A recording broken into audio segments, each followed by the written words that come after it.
Hey, what's up? Number 9, Zach Robson here, Funk from the front seat. On behalf of my amazing producer, Mr. Mark Lee, and all the beautiful people that have supported this show for almost a year and a half, I want to say thank you. And I love you guys. You guys are amazing. I'm always there for you. And I want to wish each and every one of you a very healthy, happy, prosperous, special New Year in 22. Hashtag Let's Do 22. All right? Y'all feel me out there? It's going to be an amazing year no matter what happens. All right? Know that you have to love each other, help each other, lift each other up. Don't be pushing back on people. Use that energy for positive messages. And it's okay to love yourself. Don't ever forget that. I love all you guys out there. I want nothing but the best from each and every one of you. So remember, right now,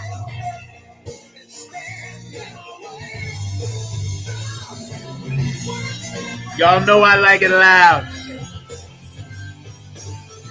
Right now. Let's change the world one funk at a time. Y'all feel me? Funk from the front seat. Are you out there? If you are, you know what to do.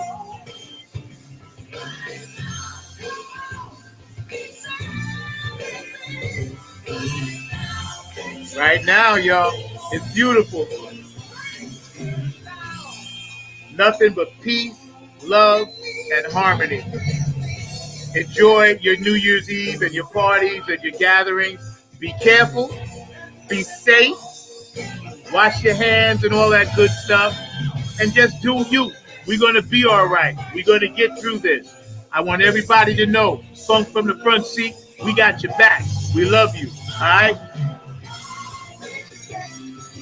The power of the one. Thank you, Boosie. Thank you, Patty. The power of the one.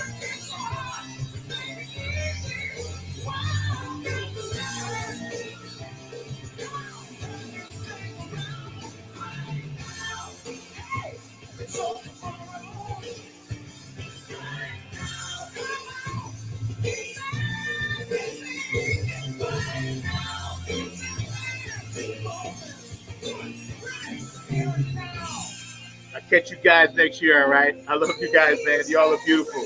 Peace out. Nothing but the funk. Nappy Head Funk Army.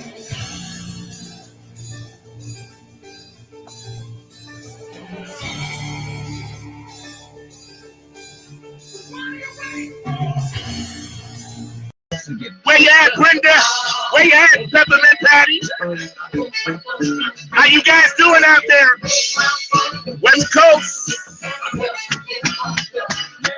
Yeah, nothing but the funk. Today, Mr. Ricky Vincent's in the house.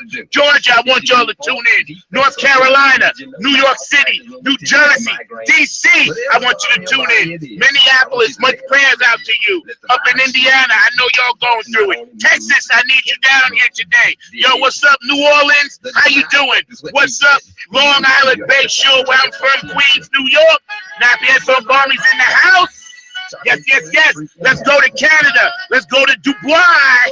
Let's go to Australia, y'all. Germany, where you at? You in the house. They tried to get us today, but they can't stop the funk. Right now, bringing in on Funk from the front seat, I am honored to have Mr. Ricky Vincent.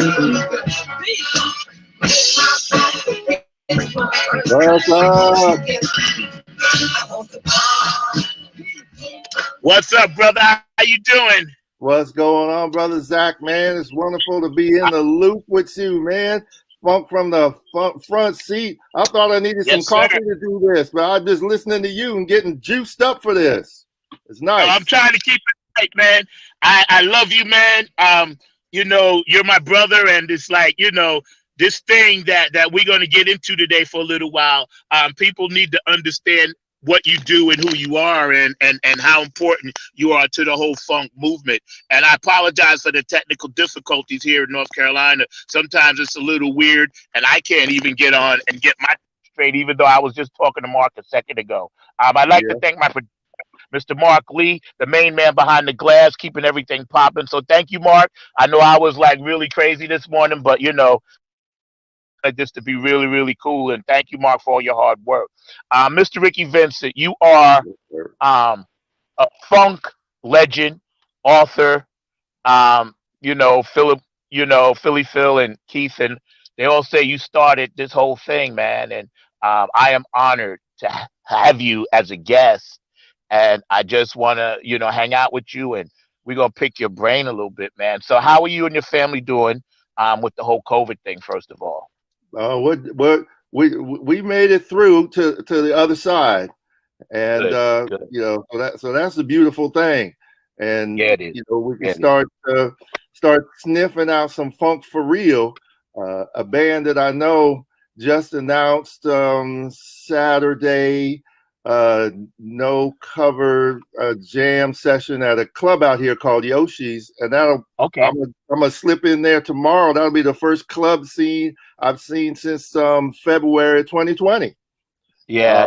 The mellow jazz thing, and you know, everybody be masked up, but at least you can soak up some live vibes for a hot minute. And yeah, it's beautiful, man. I know down here in North Carolina, I'm from New York, but in North Carolina, they opened up about a month ago. So down here, people are treating it like Mardi Gras. It may not be the best thing, but again, and I'll ask you this: socialization from the heart with what music gives us and what you wrote about in many of your books and things. You know, we need that as human beings. Wouldn't you agree? We need that, and it's always been the antidote to Western civilization. And you know, some of us can make it work and can get a job and this and that and the other, but if you don't know who you are, then you just suffering from the placebo syndrome all the way. That's so right. You know, so you need to kind of know yourself, be on the one, and be able to deal with it. And P-Funk is, for most of us, our guide. Even without lyrics, you can just vibe on it, and that's your guide to kind of clearing things out. Get the cobwebs out your mind, blow the snot out your nose, and you know, keep you going, grooving on the one, knowing who you are, that you're a natural African, even though you thousands of miles away and centuries away, you on it. And so that's why we live and love the funk. And that's why I've been doing this for the longest time. And you know, there was a generation when I was into it as well that was all about it, but we didn't have the social media tools. We didn't have the, you know, all the other things. We were putting bootleg cassette tapes in the mail to each other around the world.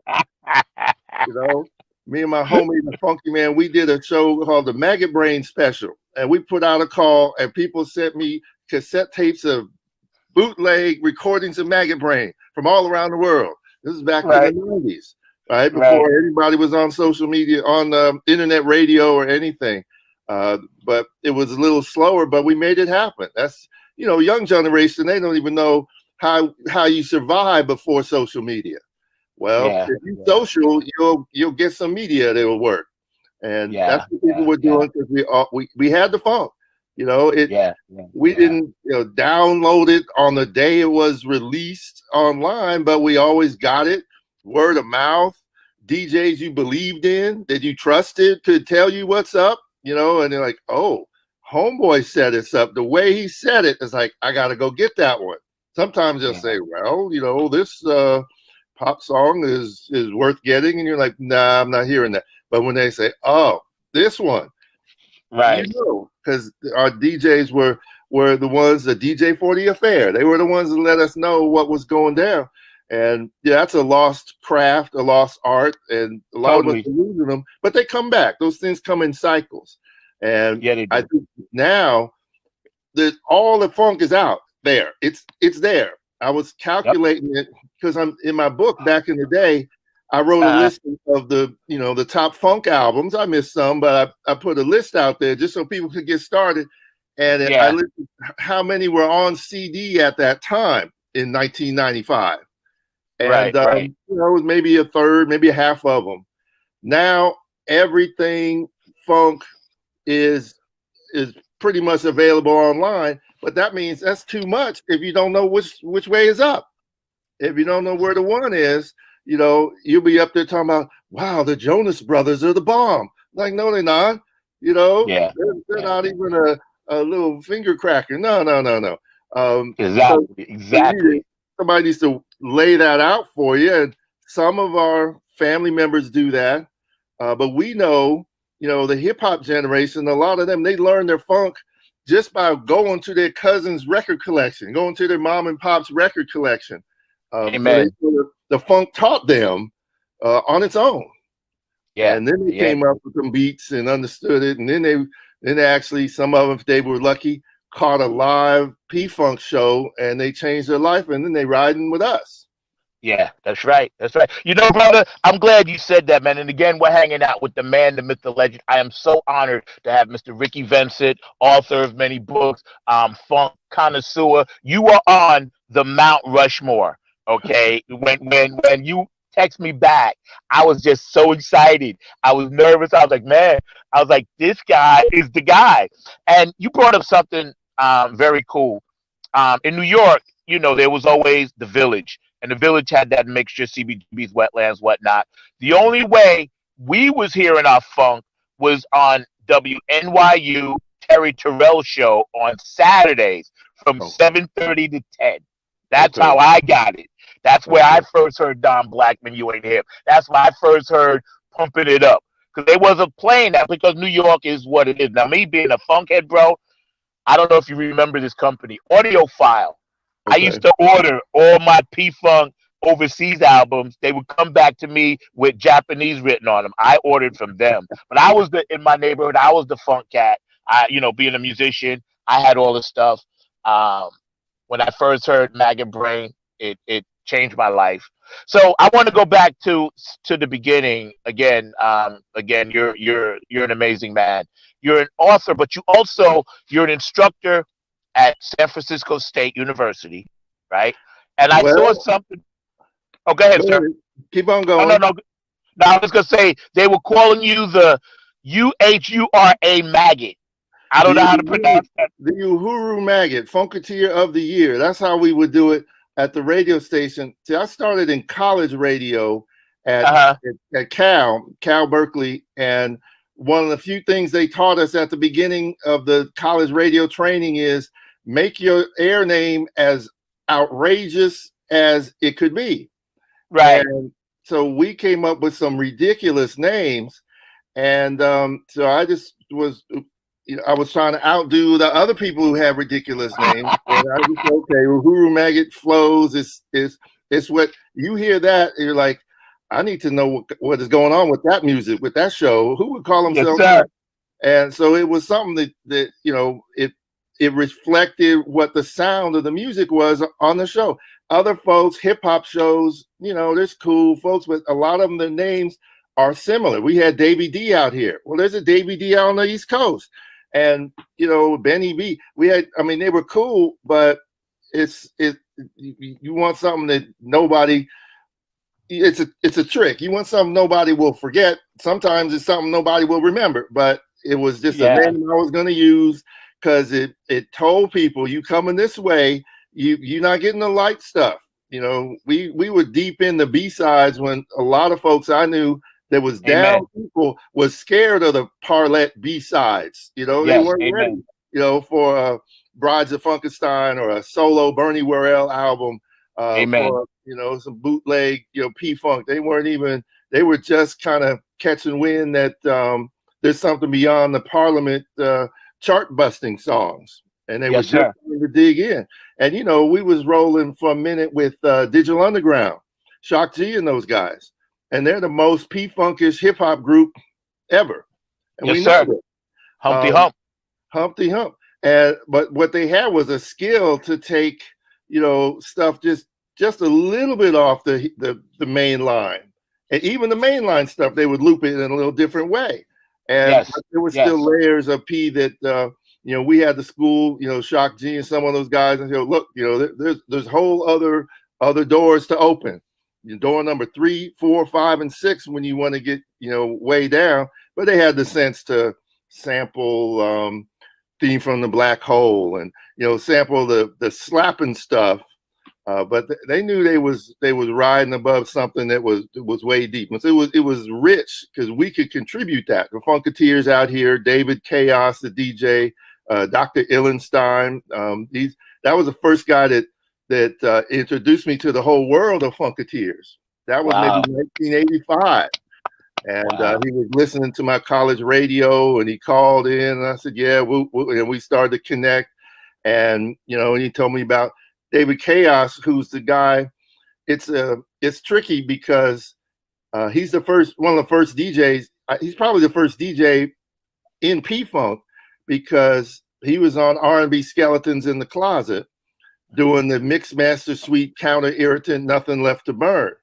And George had heard him at a record store, boom, hired him, boom. And he did this wild P-Funk mix with all kinds of deep layered P-Funk. And this is back in, when was that? 88, 87, right. when that record came out. I was way ahead of everybody figuring out how to sample Flashlight. And Chaos was way ahead of that game. But what he submitted, the record company took all the heat out of the flame, took all the P-Funk that they didn't want to license, and left it what it is on the album today. And it's kind of sweet and sour that he was sort of in the P-Funk loop, but he didn't get that shine. And that was, and bands weren't ready to add a DJ at that time. Otherwise, I think Chaos would have been on the road with them. But anyway, that's how, we were plugged in, and we were from that legacy. We're from the East Bay, and that's where they landed in the mothership at the Oakland Coliseum with Glenn Goins bringing it down. What's happening, Oakland? Is everything all right? Right. Connected us. I remember when that show came to town, and it was the spring of 1977, and I heard about it, and I was 15, and I wanted to check it out, but I didn't know who to go with. I couldn't pull anything together. I was scared of those big guys, and then I heard the word that thing was the bomb, and then May of '77, I think that thing dropped. And all of us funk heads, and by then, All the Name is Bootsy Baby was just the record, the album on the street. Everybody was bumping that. And then P-Funk came to town again later that year, and they brought the mothership and the whole thing. And so I got my cloning card right there. Amen. And it's been on ever since. Whenever they show the footage of landing on the motherships, I know. It's in my soul, in my DNA, and I was just ready for it. And I wasn't a ethnomusicologist at the time, but I'm looking at their band, and they got 3 or 4 horn players playing these little jazz riffs, and then you look on the other side, they got 3 or 4 guitarists playing rhythm licks, lead chops, playing all this rock. Then they got 5 or 6 singers playing all this gospel soul. I'm like, you put in this whole 3-in-1 package of the jazz, soul, they put it all together.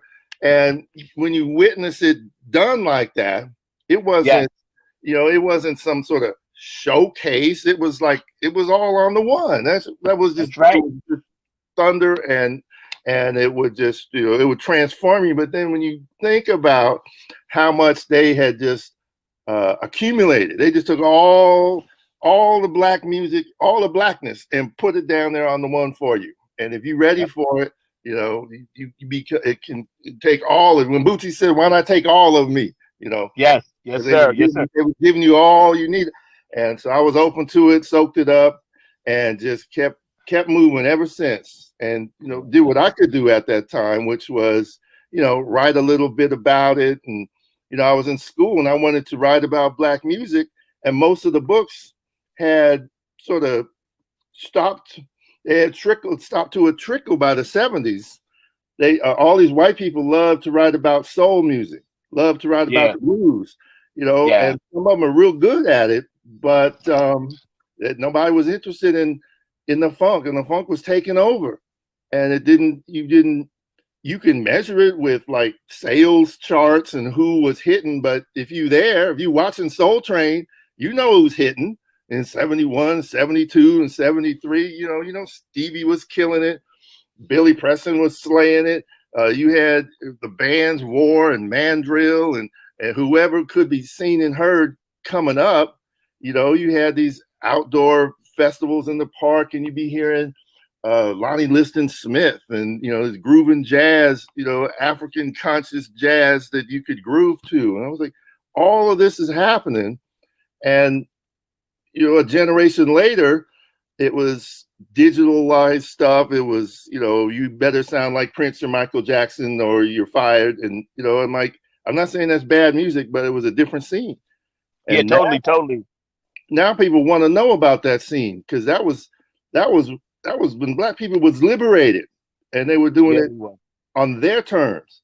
They were doing it exactly the way it felt that they were doing it the way they wanted to. Maybe every generation feels that way. Everybody says, yeah, that's my tune, and they speak to me.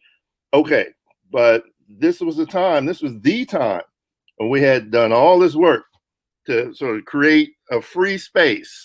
Sly and the Family Stone, don't you know you are free, at least in your mind, if you want to be? Exactly. And we have made this happen with the movement, and then with the artists sort of filled in the empty space with this is what freedom is. And That's right. And this is funk right here. It's because everything fits. Everybody's welcome here in this funk in this groove. Yep. All these different instruments, the futuristic, the clavinet, the synthesizers, all these things, and then your congas and your African, your shakere and your kalimba, all this Black to the Future. We was building our own Wakanda, our own place of uncolonized Black brilliance. Amen. On terms. Amen. And then everybody wanted some. Everybody wanted to dance to it. They made disco. Everybody wanted to, sort of copyright and contain it and pimp it. And, and we sort of kind of understood where we started from to where we're going. It's still grooving, but sometimes you like the view from the top of the mountain. You know what, man? Again, I am so freaking honored. You're hanging out with me on Funk from the Front Seat. You're a legend in the funk game. That's right. We're going to get to that in a second. I know about your book, The Funk Music, the People, and the Rhythm of the One. We're going to chat about that. But again, I just wanted to let my audience know, Mr. Ricky Vincent, this gentleman right here is the guy. He is the guy. And I'm honored to have you on my little network here, 9 on the Grind TV, Funk from the Front Seat. I'm your host number 9. We hanging out. And check this out.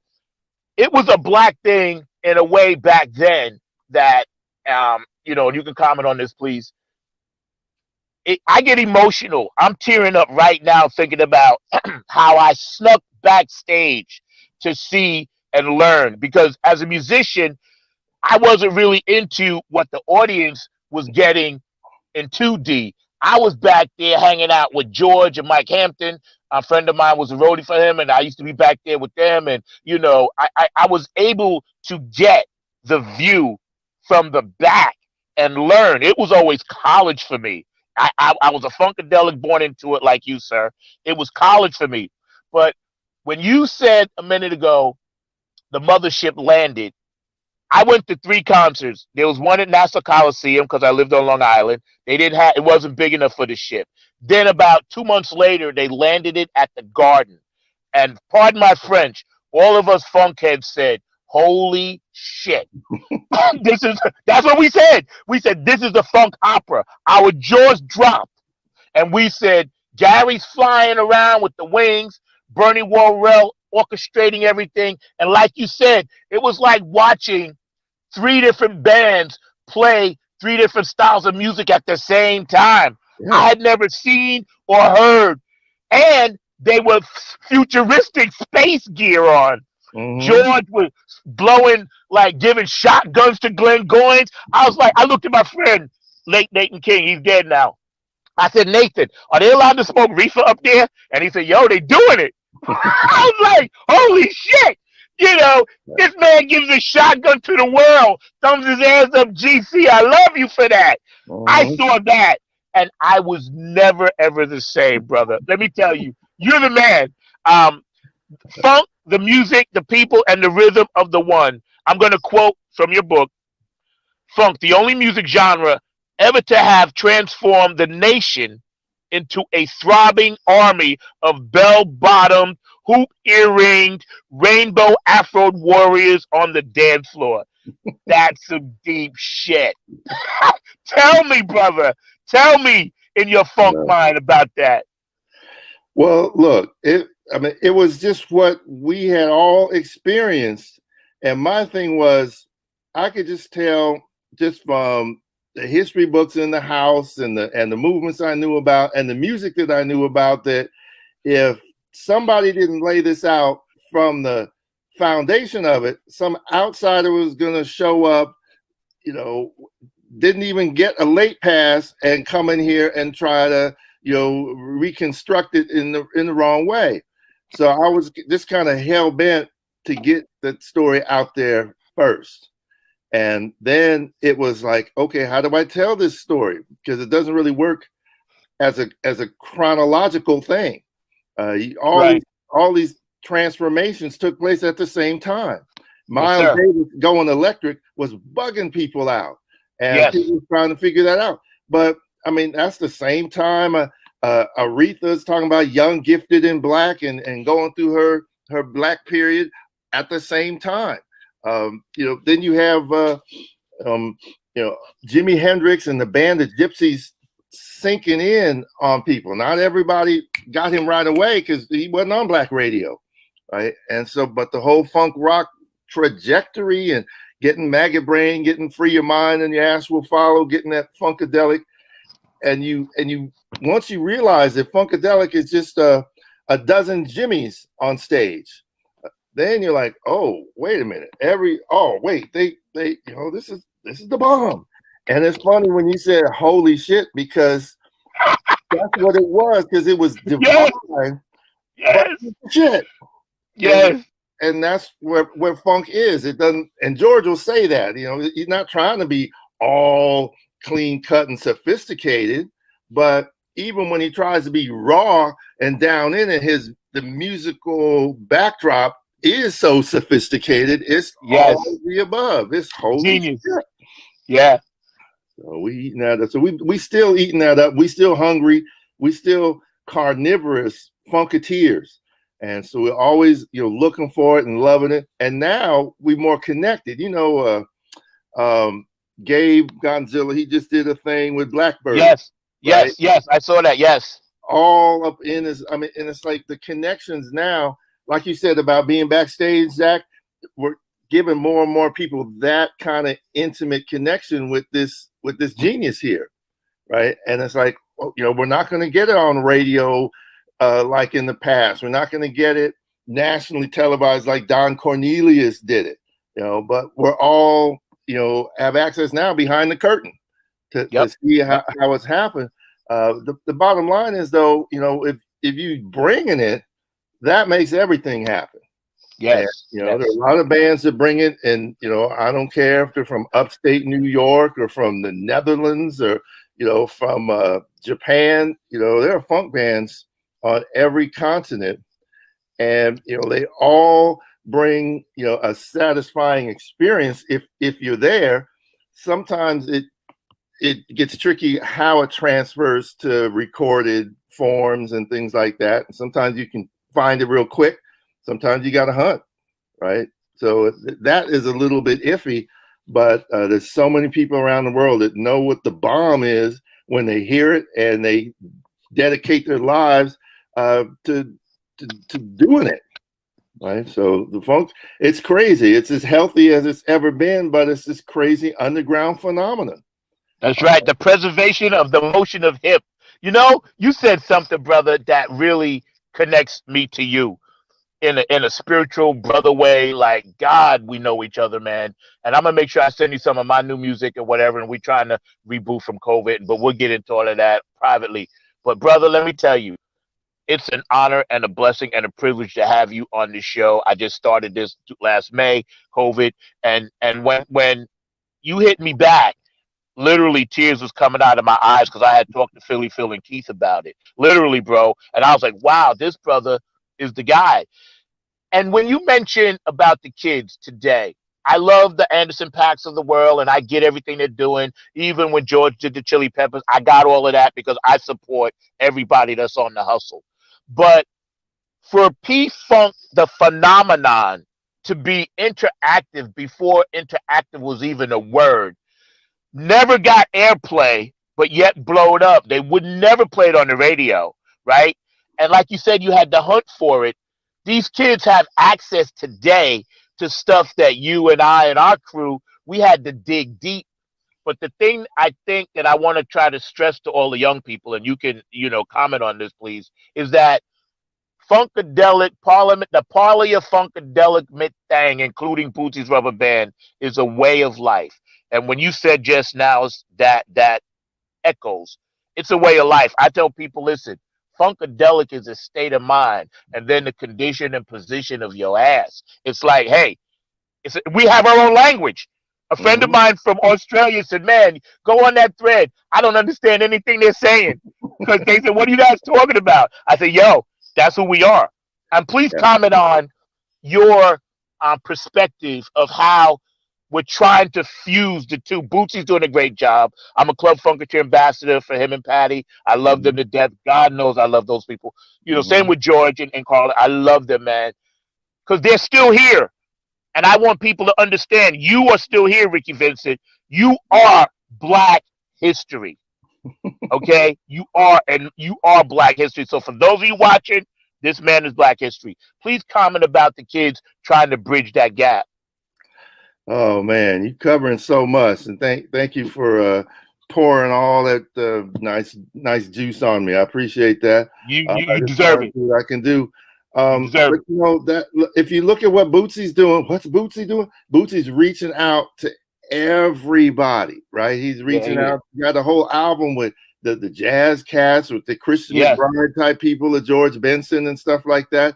Because Bootsy's that versatile. He could get up there and play with Oscar Hammerstein and slay it. So that's fine. George is working the trap game out there in the South, the dirty South, and they're both putting up these signposts on the road. It's like, here's the funk. You could keep on this road. You go down this road, though. This is where the bomb is, and they're letting people see that, so then they can pick up and get to not where we are. We've been on this road a long time, but they can start down that road. But the thing is, you can't tell somebody to go do the funk. All you can do is sort of point them in the direction, and it's up to them whether they want that one or not. And so what George and Bootsy are doing, they're still there. They're still that signpost for anybody that wants to get it. And the thing is, when does that light bulb come on? I mean, how many times do you have to be slapped by reality to understand that Black people are capable of creating their own reality, their own liberated reality, amidst all these constrictions? Yes. And once you go there, then that's a pursuit worth undertaking. And so Funketeers know this. We all live it.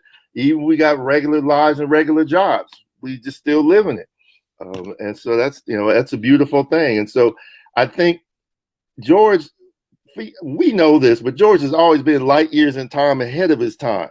And he's seeing these things coming. He sees how, people think hip hop is taking over the world, but it's like on the surface level, but the underground, all the hip hop, they hungry for something with more meat in it, and so they looking around for for that funk, and and they use it as best they can. Now, unfortunately, once you get in the business and the game, I'm convinced that all these folks that get on any official label, they have like a track list that covers all kinds of subjects and somebody in the office room says, "No, we don't need that song about your grandmother. No, we don't need that song about your African history. No, we don't need that song about Black power. No, just give us more of that, gangster slap your bitch type of stuff. Give us more of that negativity, and we'll promote that with all the money we have, and everyone will be happy." And it divides us. That's been going on for quite some time. And the artists that I know that have come up, they've told me that. It's like in so many words, and sometimes it's point blank, say, well, no, we're not putting X, Y, and Z on this record because it affects bottom line type of thing. And that's right. Now we're realizing the bottom line is deeper than we'll see how these youngsters with all that brilliance come up, like her, and you mentioned Anderson .Paak and the Silver thing, and you get little moments of it from Alicia Keys. She did a performance with two pianos, which was recognizing Hazel Scott, this woman from the 1940s and 50s, who was brilliant, but they blacklisted her. Right? Yes. There's all these different connections that people make, and the good ones, ironically, unfortunately, still have to dance around the situation, not the industry. They can't just come straight forward with what they want to say and what they want to do. And you and I, we from that era where people could really bring it, and not just keep it real dumb, but they could keep it real in a transcendent vision. And because we would, not only was we listening to P-Funk, we was listening to Stevie Wonder. We was listening to the real sophisticated blackness. Even Barry White, that bro from South Central LA, recorded with a symphony orchestra with R&B band. And he just had the audacity to do that. Nobody else had the skill set or the vision to bring those things together, and that opened doors for everybody else. And said, "Wait, I can be as black and as gothic as I want." Whoa! And I'm sure it'd be nice to hear what Bernie would say about something like that. That's right. But people like Barry White were making it big and just saying all the black. We just blackenized everything in the Western civilization. And folks, when they weren't trying to hear that, and unfortunately, once we lost track of the guy who wrote the check for the mothership. He was the head of Casablanca Records, Neil Bogart. He was the first one. Most P-Funk, most black music is doing what you can with nothing, right? Right. And Bootsy would talk about making something out of nothing. Right. That's right. All the way back to the blues, you making something out of nothing. And finally in the 70s, George Clinton, with all the hustles, he hooked up with some cat who was making a party happen, had his disco going with Donna Summer, had his rock band with Kiss. And that's right. George. And George, it was excess was the word of the day. And George said, "I want to land a spaceship." And Neil Bogart said, well, how much money you want? Here's your check.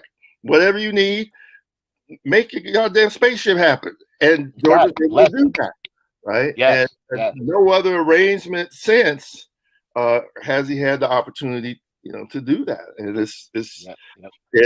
it's special to that time, but it's also like we all know what the potential is with folks that know what can be done with the one. That's right. You know what, brother? You said something that's so fantastic. Again, Funk from the Front Seat, my special guest today, Mr. Ricky Vincent. I am so honored. He got up early just to do this show with us. And you guys, man, show this man some love. Hit him up. He's got books out. He's got a new CD coming out. And please show this brother love, because he is the reason why all of us today can still funk it up. George and him landed the mothership at the UN in New York City. And again, the writing in it, I think it was one of the papers. It was a small article, and it says Parliament Funkadelic takes over the worldwide UN, and it's a funk opera going on. And again, just the vision that man had to do that, and Bootsy's vision, and all the stuff that they're giving back. Funk is such a widespread. I got a song I wrote called Funk Infection. Like you said, brother, all the stuff up here, yes, it's white noise. We love it because it gets thrown to us in 3-minute, 20-second intervals, and that's it. But that layer down where you and I and all the Funketeers are, that's the party layer. It's like that movie Titanic. They were having that little ball, and then the guy turns to the girls, "Hey, you want to go to a real party?" And he Yeah. takes it downstairs. And they throw Man. down. Yeah, but Yes, we're sir. down there like beneath the planet of the apes. We down Yes, in sir. this, this subterranean life forms. Yep. Because we know once it bubbles up, it can change the game. And That's right. That's right. and so That's right. people, but we like to inhabit our spaces to reinforce what we do. So it'd be great when live music comes back, Yes, and sir. and live music anywhere. You don't have to go through the top 5 bands that are still around, just because folks by now, a year of looking around online for the music, folks know who can do a thing, and I just suggest people get out there and check it out as soon as you can, just to Support it. Yep. yourself, That's right. That's right. get this. You can do a lot online, but there's other stuff. How can 2D be 3D, right? So there's other stuff you want to get to the real and keep it going, and bring a youngster with you just so they can watch people playing instruments in a groove with each other. That's right. That's right. And Learning. That's right. And then they'll take That's it from there once they realize, wait, there's more than just beats and rhymes and Yeah. negativity in this music. Yeah, Yep. a lot more.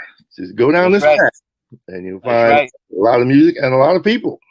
Right? That's right. That's right. That's right. You said something very cool about the whole business side of it, because all of us that are doing independent work, we've dealt with the no's all the time. And again, we're hanging out with Ricky Vincent. I think your screen froze, but I can still hear you, brother. Can you still hear me? I'm here. I got you. Good. Yeah. So when I look at how the game has changed and we're all still doing it, holding it up and everything, I always think about guys like you, the forefathers, the Funketeers that laid the foundation, man. And I have to run this by real quick. Pedro Bell, Stozo, even now Curtis Wilcox picking up the torch. Pedro Bell, with what he was doing with their concept, was taking what was in George and Bootsy's and Bernie's head and bringing it to life on those album covers, man. Just touch base on that a little bit about our fallen brother Pedro. Man, that was the most inspiring cat. First Funkadelic album I ever bought was Tales of Kid Funkadelic. And that was the most intensified work he had ever done. Everybody has their favorite Pedro Bell work, and Cosmic Slop kind of set the standard.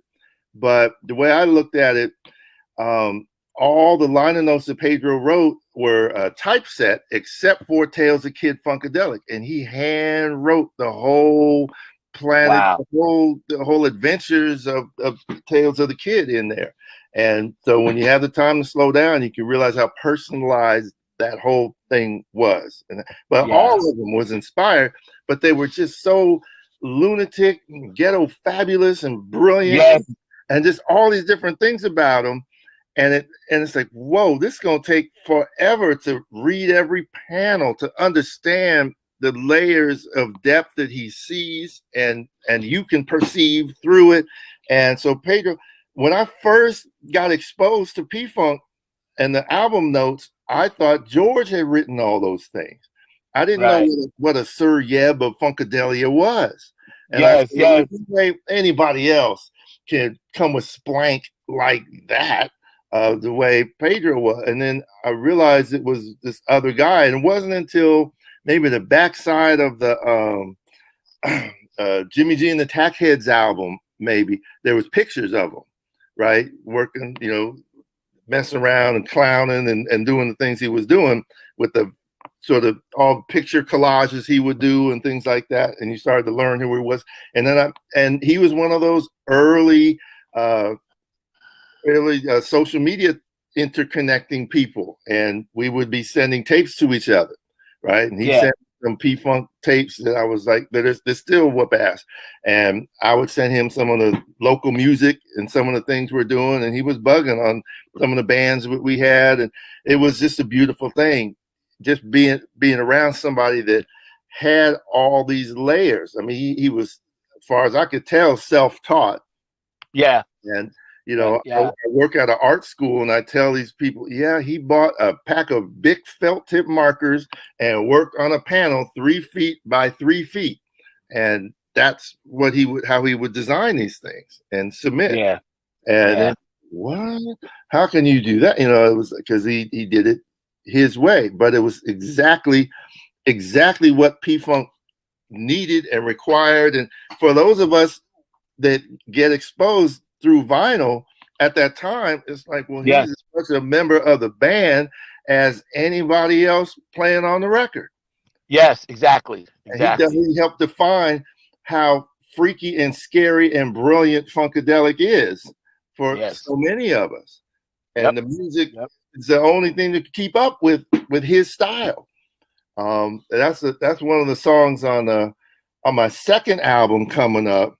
It's called Paradigm Shifter, because that's what they Overton in that documentary on P-Funk that the Yvonne Smith did, that came on PBS like 2005. Overton is up there and he's like, Pedro Bell is a paradigm shifter. You know, the things in his head change the way you think. And I was like, man, that's just so true. And I was really hurt that, you know, when I heard we lost him, because I've been trying to reach out to him, and then, oh snap, I know so-and-so, because I had lost touch with him. And you know, I'm sure he would have had some good things to say about the funk that I was trying to do and that folks out here was trying to do. He was really open-minded to everybody's vibe that approached him, you know? Yeah. And I think people would, I don't think, a lot of folks, when they first see that, they don't even think a human being did that. They just, this is just some lunatic out here. He was just a brilliant cat that was on a next level, and there wasn't any place for that level to hold him up there. You know, what Art Institute going to revere this guy that had nothing to do with their training, you know, procedures or anything? He came up on his own, just from the block, and did that. And so he was almost an institution of his own. Now he inspired people like Stozo, you know, and like you said, the other cats that everybody. Curtis is doing some stuff now. The guy that did the album cover on my work. Man, I forgot it. I forgot who. I'm gonna look him up real quick because I don't want to skip on that. And you're still frozen, but we got your voice, and that's what we need, bro. We got you. Oh man, I don't want to be frozen. You can reboot. I'll be here for a second. We got plenty of time. There you go. There you go. Perfect. Again, hanging out with Ricky Vincent, Funk from the Front Seat, man. You're a beautiful brother, spiritually funked up brother of mine. I love you. Like, man, we ride or die, bro. Because your insight to continue what was started is the perfect storm. You know, we're getting comments on the bottom. Long live Captain Drew, aka Pedro Delic, aka Pedro Bell. You know, people are interactive on the show, and please pay homage to this brother. He is Black history. We need to celebrate Black history while our Black brothers and sisters are alive. That's my goal. That's why I do this show. You guys are great out in the audience. Thank you, man, for hanging in there with us, man. It's beautiful, man. Okay, Chris Herod, he's the one that did the album art to Fool for the Funk, and that's available everywhere. And my 2 books, the Funk book, and just in case y'all needed to know, I was approached by some publisher in Russia, and the Funk book has now been translated into Russian, and they asked me for they said, you got any new chapters? You got anything new? And I was like, well, it's been 25 years and been, haggling back and forth with the original publisher, St. Martin's Press, which has yet to even update the back cover, bio over there. I got 2 kids that have grown and out of college on their own, and that book says he has 1 child. I was like, yeah, we've been. So it's been more than time to do a new, to do a new intro, and so I sent them one, and so it'll be out, later this year. Right. I don't know how many of y'all can read Russian, but at least that stuff will be out there, and that'll be the next step towards sort of rebooting the book. Don't really have to change. I keep reading it, and I was like, no, I don't got to change what I said. It was some, you have to explain funk with some splank language, otherwise you're not explaining funk. That's right. Cool with that. I went on to write another book about the music of Black Power, the music of the Black Panther Party. They had their own rhythm and blues band. Right. Lumping, and that's a little more legit, contained, and that's cool. But when it comes to the funk, you gotta play all your cards. Otherwise, you faking it. You faking the funk. You faking yourself. So so I'm happy doing it both ways. Again, institutions come and go. The funk is going to be here. Like Sly Stone said, the funk can sit and never go sour. So That's right. It's beautiful that again we're hanging out with this wonderful spirit of the funk.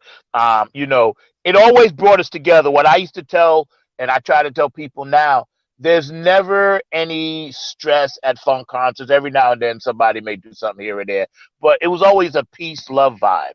And see, tied in with the powers that be, and you know what I'm talking about, and the music game, they didn't really want that. They never wanted it since Woodstock. They realized this many people coming together and it's peace and love. They have a voice bigger than the powers that be. And it bothers me to this day. But because of you and others like you, the pioneers, were able to persevere. It's been the struggle. Our struggle to recognize funk is synchronized with the struggle of Black people. And I have to address the elephant in the room, sir. You're an amazing spirit. Now that we're in this, we're killing Black people, and they say again, I say it's always been that way. Some people say, well, the system is broken. I say, no, it's not. It's working just like they wanted to. Please address your thoughts on our current situation today about what we're dealing with.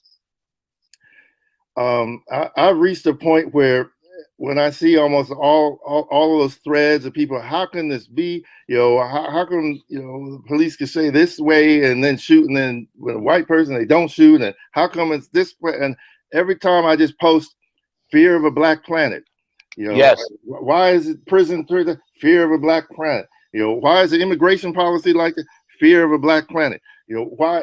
How come we can't deal with the legislation? Fear of a Black planet. Why are they cutting off votes in Georgia? Fear of a Black planet. Once you get clear how white supremacy works, that word wasn't even used much, and Chuck D and them didn't have to use it when they were said at the top of their game, right? Yep. And that's when you're a master. There's only a few that were able to do that, like the Beatles, like Sly Stone, like Stevie Wonder at the top when everybody was when you was gonna get an award for best record of the year just by putting something out. What do you say and what do you do? Yep, there you go. You see, right? You see how I roll. Yeah, and people need to pay attention to just the clarity of it all, and all it can do though is help you stay focused, because that stuff can be bewildering if you just deal it from the headline perspective. And it could shut you down if you just deal with it from a headline perspective. Just the nonsense, terrible, negative, terrible, hopeless. Okay, here's a commercial. here's some gossip. Everybody, just change subject.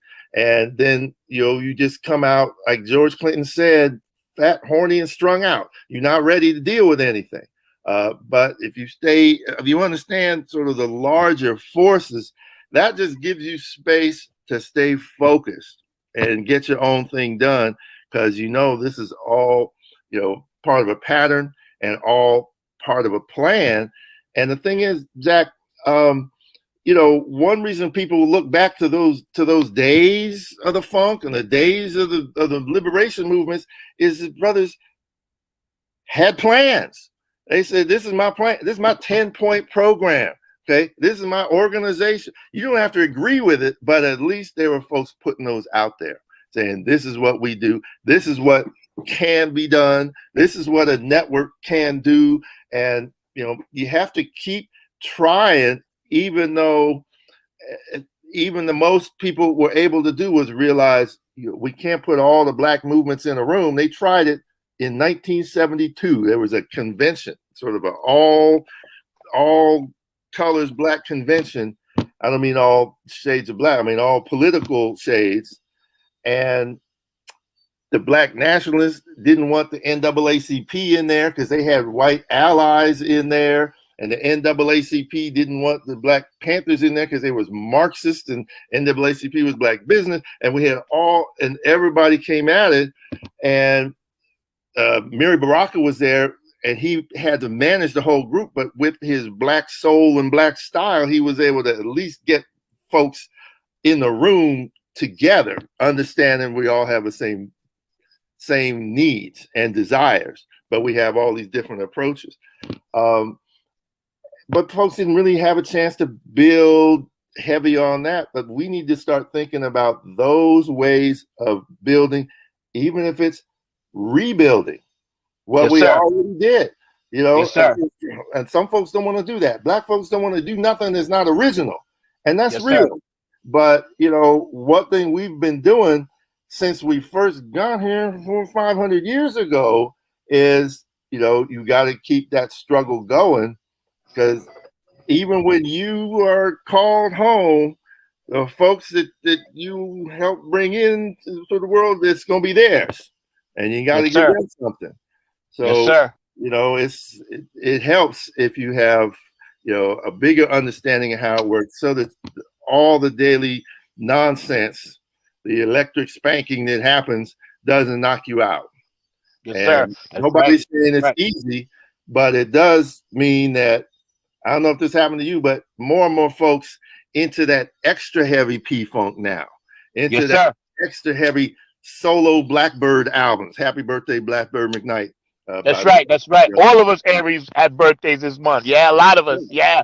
Yeah. But now people want that heavy, dirty, all grimy, raw funk as much as any. The clean, you can turn on radio and get your Midnight Star and the Whispers, Rock Steady, and, the oldies and the new stuff. That's cool.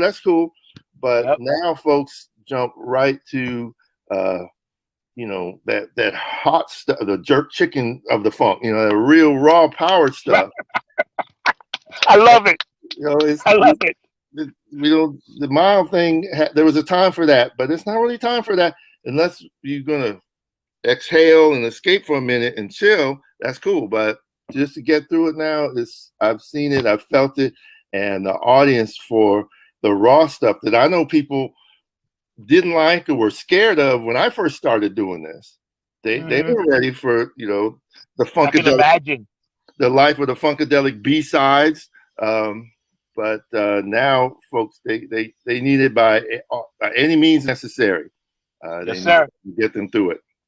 Yes, sir. It's funny you mentioned all the B-sides and all the other great offshoots that, George created the ship, then Bootsy got his ship, and then everybody little by little, Bernie did his thing, and, Bernie Worrell, I was upstate where they were rehearsing at, and, I was hanging out, and at the time I was dating Amuka Sheila Horn, yeah, and that's how I kind of got another in with them.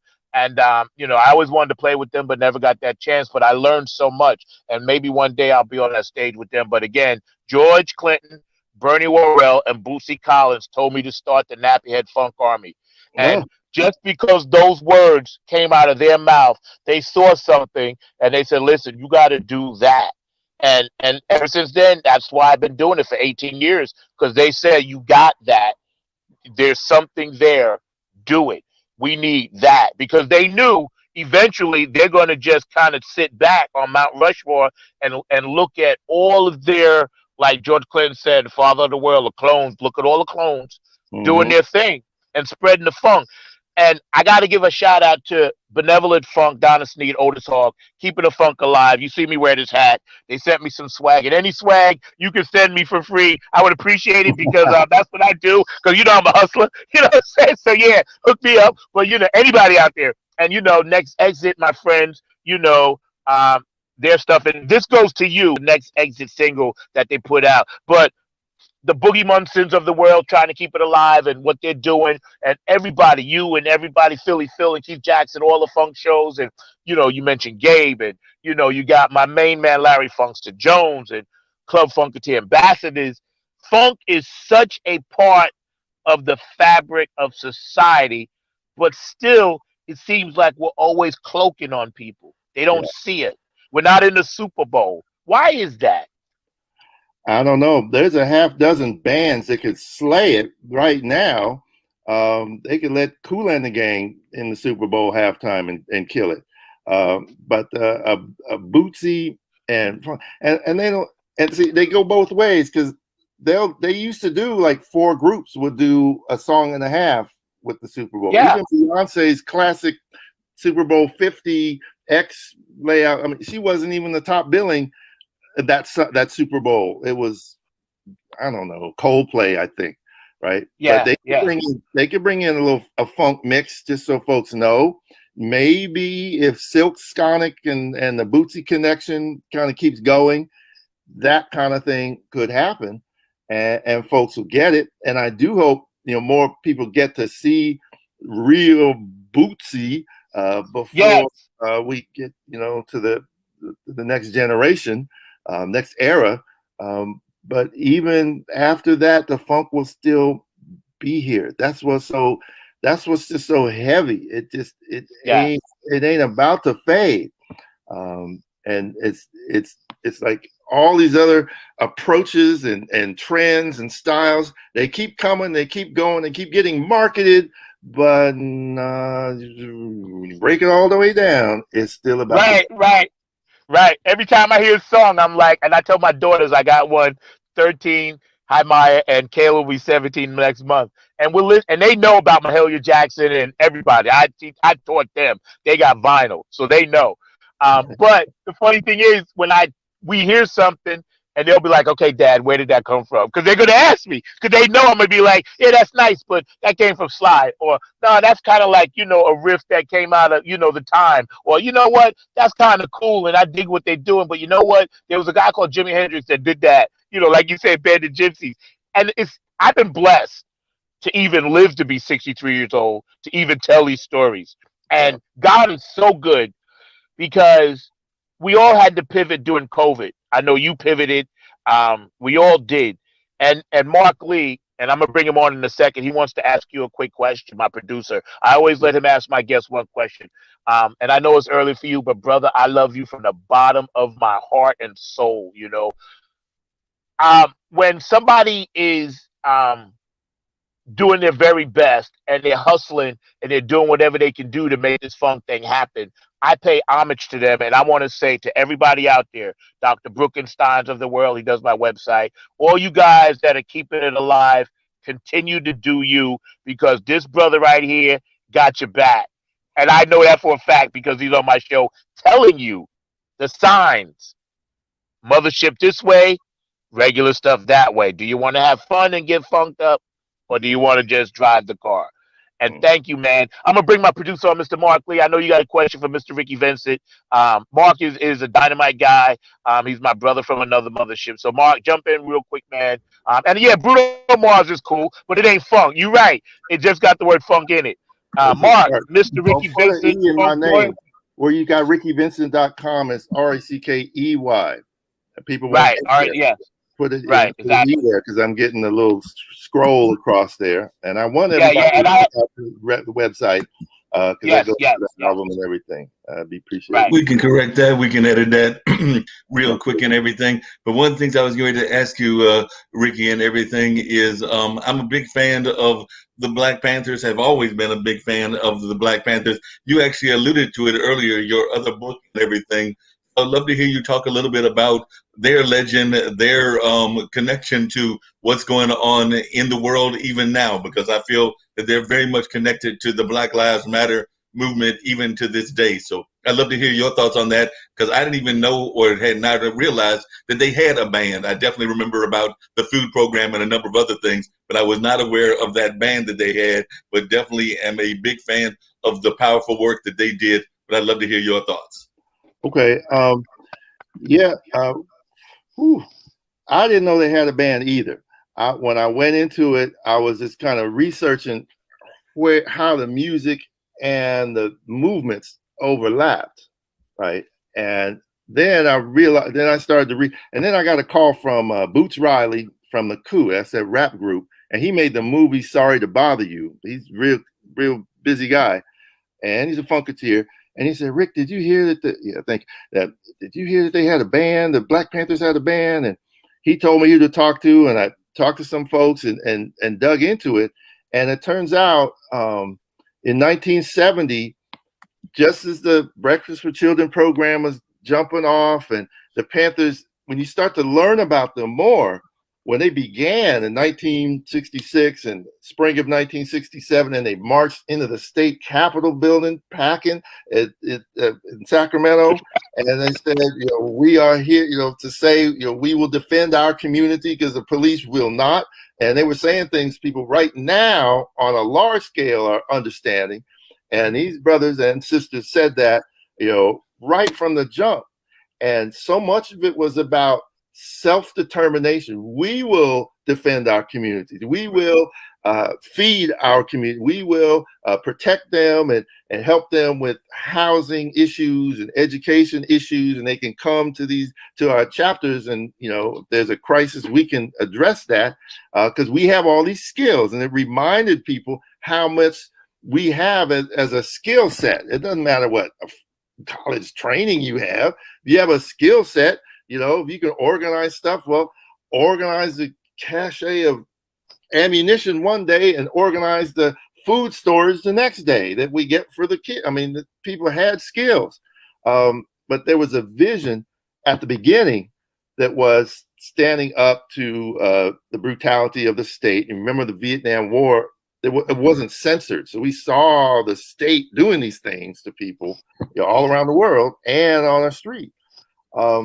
But then J. Edgar Hoover and them clapped back, if you will. And we saw, most of y'all saw that movie, The Black Messiah, Judas and the Black Messiah.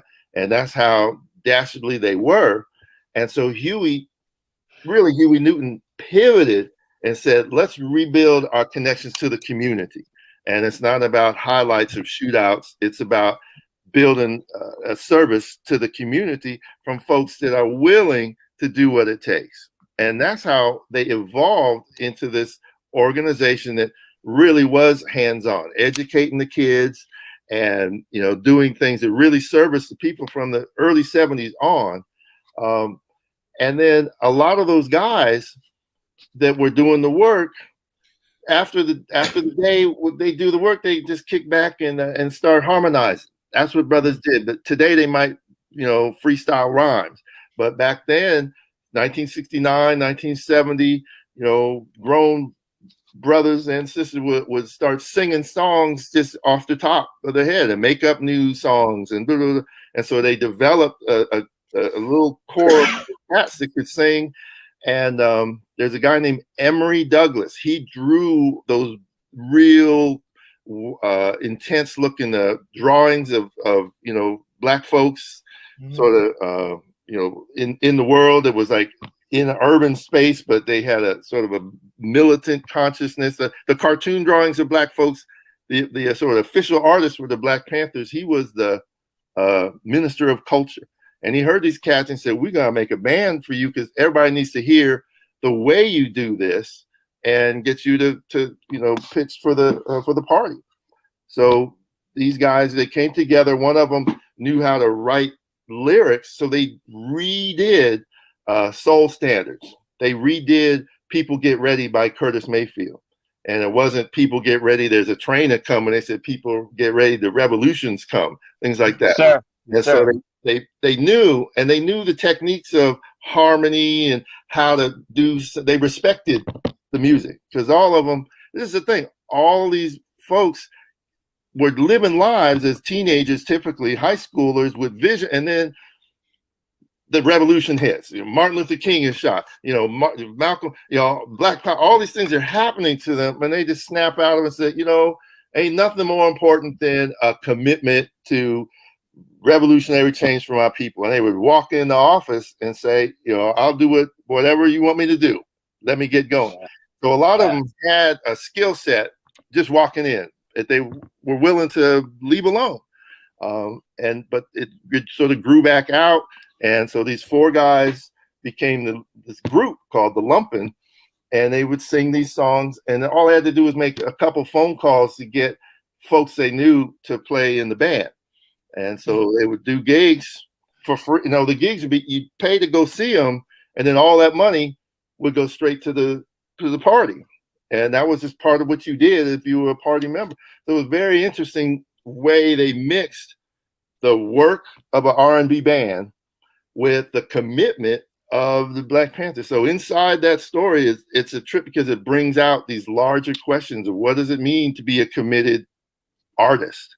Yeah. What does it mean? Because every artist wants to get known, every artist wants to get paid, but every artist wants to contribute in some way to the community. So all these questions come out.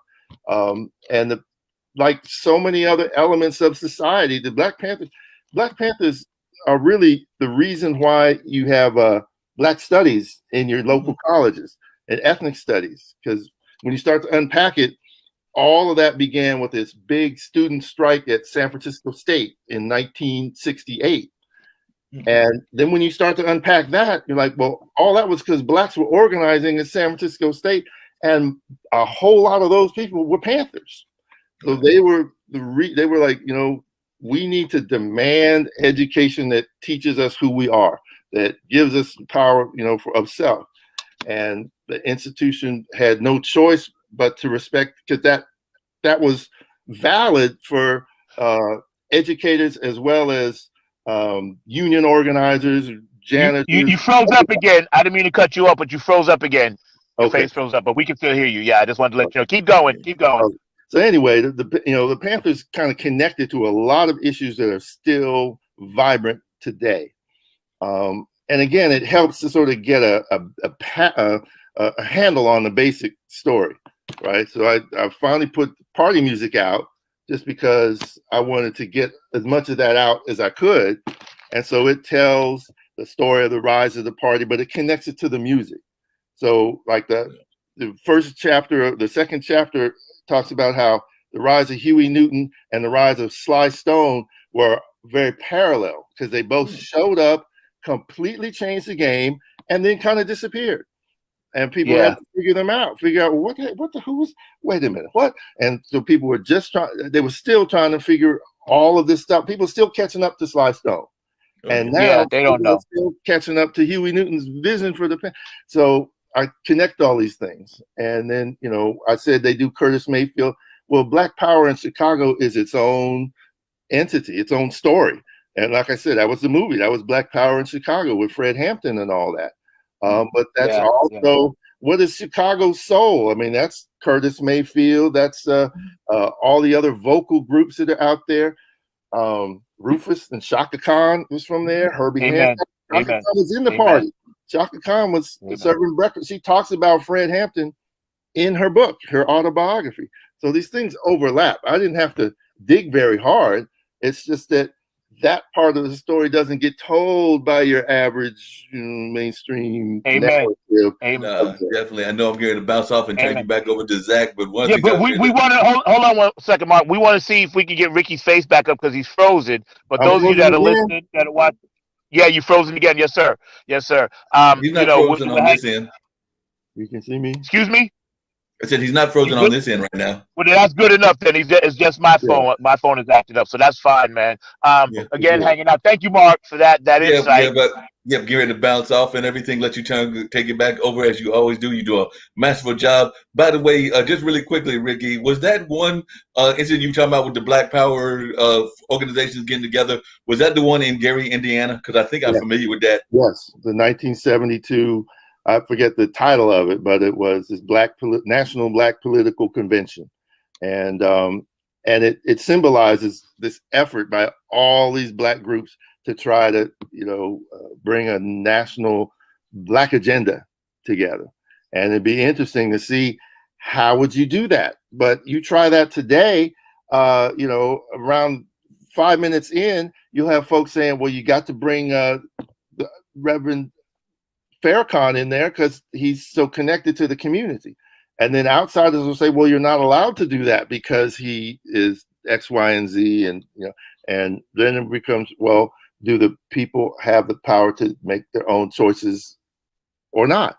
And I'm not saying he has to be your favorite person, but do people have the power on their own terms? And so that gets into some real complex questions, but that's where we should be. Right. That's right. Every time we try to assert ourselves, it disrupts things, and that's healthy because we bring justice back and make this country reflect the ideals that are written in paper, right, on the Constitution, on the documents. We are the ones that bring about the justice formations that actually reflect what's in the documents. So that's why there are allies. We have allies, but the push needs to continue to happen, and the disruptions need to happen in terms of other changes, not just coping changes, not just survival, but we need that too. That's beautiful, man. Again, we're hanging out. Funk from the Front Seat, Mr. Ricky Vincent. It's been a great time. I wanted to ask you, sir, graciously, would you mind coming back for another episode at some point? Because there's so much I want to get into. So we'd love to have you back. I'd love to have you back on the show, and get to a part 2. So if you're willing to do that, we'll talk about it privately. Because you're such a inspiration to everyone. You're much loved by everyone, and you are Black history. That's why I keep emphasizing we need to honor people while they are here, because you changed the game. You set it up for us to succeed, and now it's up to us. And I'm going to continue to always uphold, with much respect, the mothership connection. And thank you so much. One last parting word from you, sir, and then we're going to get out of here and let you go. Oh, my God, I got goosebumps, man. I'm tearing up over here, bro. One last word to our audience out there, that you would like to say to them, and it can be about anything, but I just want you to have the last word before we get out. Well, all I can say is the pursuit of the funk is its own reward, and like I said, with all the chaos, you can get drowned, and you want something that you can hold on to, you can focus on, that light at the end of the tunnel. And for me, it's always been the P. When it's as crazy as things got, the storm go on, and I can still see that light of what the inspiration of P-Funk has meant, and so I recommend that. When things get crazy, because they're gonna get crazier. Yes, sir. Yes, sir. Yes, sir. You know what? Today has been liberating in so many ways, and I'd love to have you back. Like I said, we'll set something up, man. Because picking your brain, yes, sir. And you're I didn't even get into your college, your instruction, and your history and all of that. We'll get into that another time. But I am so grateful that you tuned in with our audience on Funk from the Front Seat. You got up early. You are a gift to the planet, and that's all I'm going to say. We're going to get out of here like we always do. Thank you, sir, for always hanging out and doing your funk thing wherever you are. For those of you out there watching today, you got the real. So we get ready to get out of here. Funk from. Thanks for pouring this stuff all over me, man. Feels good. Appreciate it. Yes, sir. And you've been doing great work. Thank you, Zach, for what you're doing. Appreciate it. Man. I've learned to just, like George and them say, take nothing and make something out of it.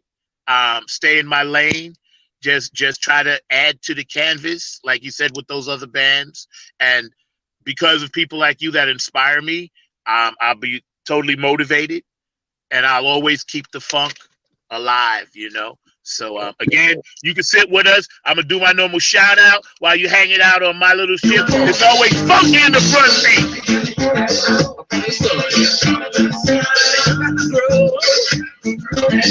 California was in the house today on Funk from the Front Seat. Ricky Vincent was in the house today on the front seat. New York, Detroit,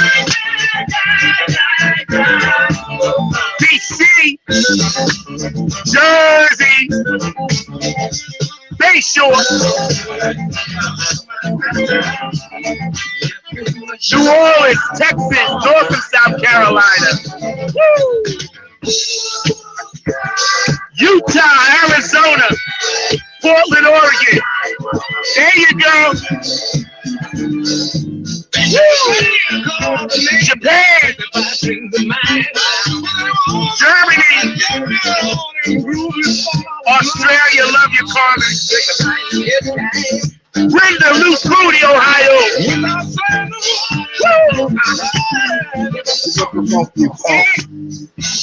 I need y'all to move out there. Come on, side to side.